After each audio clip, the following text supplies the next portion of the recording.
Al, let me ask you to imagine a scene. It's the year 1700. India is one of the richest places on earth. And I don't mean pretty rich. I mean nearly a quarter of the entire world's economy flows through India. Gold, silk, spices, cotton, everything you can think of. Indian textiles are luxury items in Europe. Cities are alive, ports are packed. And Bengal? Bengal alone is richer than all of Britain combined. But then something happens. Fast forward to 1947, when India finally gains independence. Its share of the world economy has dropped to less than 4%. So pause for a second. That much wealth doesn't just disappear. It didn't vanish. It was taken. And not the way people usually imagine. Not just with wars, swords, or cannons. The real story happened quietly. Inside ledgers, tax systems, and trade rules. This isn't just a war story, it's a money story. Here's the key thing to understand. Britain didn't just rule India. It turned India into a machine for profit. And the main actor behind all of this had a harmless-sounding name, the East India Company. At first, they showed up saying, "Relax, we're just here to trade." Just a company, right? What could go wrong? Well, this company had its own army, its own currency, even the power to wage war. Back in the 1600s, India was ruled by the Mughal Empire. Agriculture was strong, trade was booming, ports were busy.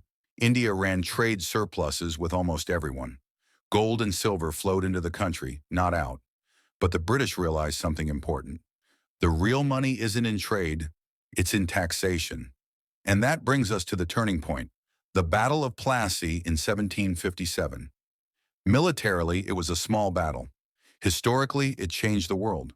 Britain took control of Bengal, and more importantly, they gained the right to collect taxes. Once that happened, the game was over. Think about it. Farmers grow food, arrow-taxed. Merchants sell goods, arrow-taxed. Artisans produce crafts, arrow-taxed.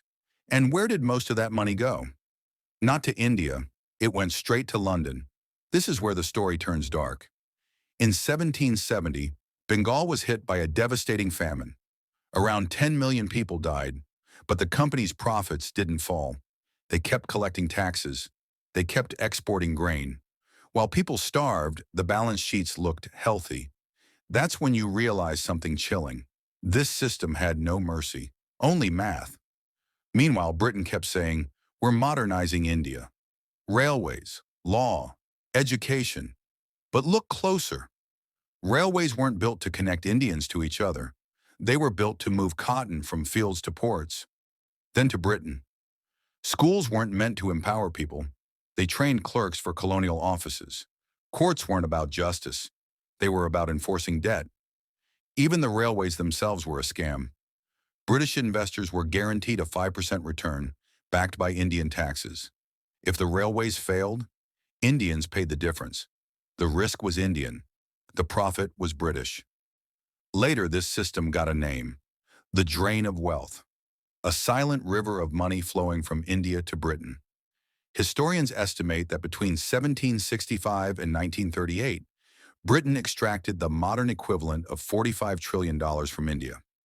India, once the world's textile powerhouse, became a country exporting raw cotton and importing finished British cloth.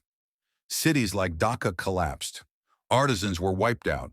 As Britain industrialized, India was pushed into poverty. And here's the most ironic part. Many British imperial wars were financed with Indian money. Indian soldiers fought across the empire, paid by Indian taxpayers. India was funding its own domination. So when independence finally came, what was left behind? Poverty, debt, destroyed industries. But the story doesn't end there. Because this system didn't disappear, it just changed names. Today we call it debt dependency, global finance, development loans. The weapons are gone. The accounting remains. And maybe the most uncomfortable truth is this. Britain didn't conquer India with swords. It conquered it with accountants.